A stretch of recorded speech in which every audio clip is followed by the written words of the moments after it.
حضرت جریر بن عبداللہ رضی اللہ تعالیٰ عنہ سے روایت ہے کہ رسول اللہ صلی اللہ علیہ وسلم نے فرمایا، رمضان کے روزے زمین و آسمان کے درمیان معلق لٹکے رہتے ہیں اور بغیر صدقہ فطر کے اوپر نہیں اٹھائے جاتے، اس لیے اپنا صدقہ فطر ادا کرنا چاہیے۔ صدقہ فطر کس طریقے سے ادا کریں؟ 4 چیزوں کے اعتبار سے اپنا صدقہ فطر ادا کریں، جس کی جو حیثیت ہو اس اعتبار سے ادا کریں۔ ایک ہے کشمش، دوسرا ہے کھجور، تیسرا ہے جو، اور چوتھی چیز ہے گیہوں۔ کشمش، کھجور، جو 3.5 کلو کے حساب سے نکالیں اور گیہوں 2.25 کلو کے حساب سے نکالیں۔ اگر بازار کے اندر ان کی کیا قیمت ہوتی ہے، اگر وہ قیمت بھی دے دیں تو بھی صدقہ فطر ادا ہو جائے گا۔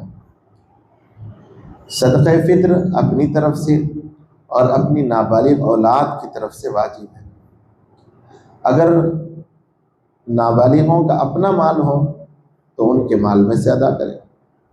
اگر مسافر کے ساتھ سفر میں نصاب کے بقدر مال ساتھ ہو تو صدقہ فطر واجب ہے، قربانی واجب نہیں ہے۔ صدقہ فطر ادا کرنے کا بہترین وقت عید کے دن ہے۔ عید کی نماز کو جانے سے پہلے ادا کریں۔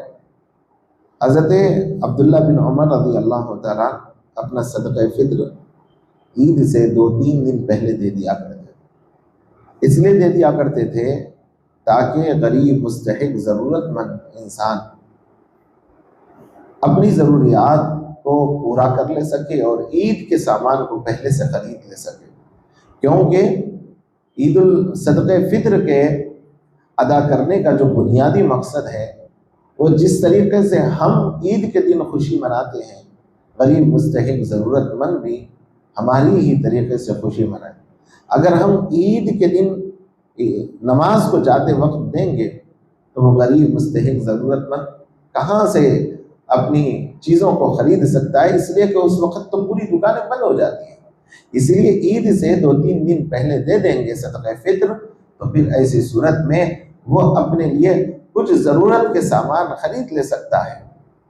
اس لیے صدقہ فطر کو ادا کرنے کے لیے 1-2 دن پہلے کوشش کرنی چاہیے۔ نماز سے پہلے نہیں دیا تو نماز کے بعد دے دے، نماز کے بعد بھی نہ دے تو ذمے پر واجب رہے گا، چاہے جتنی مدت گزر جائے۔ اگر عید سے پہلے رمضان ہی میں ادا کر دے تب بھی جائز ہے۔ صدقہ فطر غریب آدمی پر اگرچہ واجب نہیں ہے، لیکن اگر دے دے گا تو ثواب کی چیز ہے۔ یاد رکھنا چاہیے جس پر زکوٰۃ واجب ہے اس پر صدقہ فطر بھی واجب ہے۔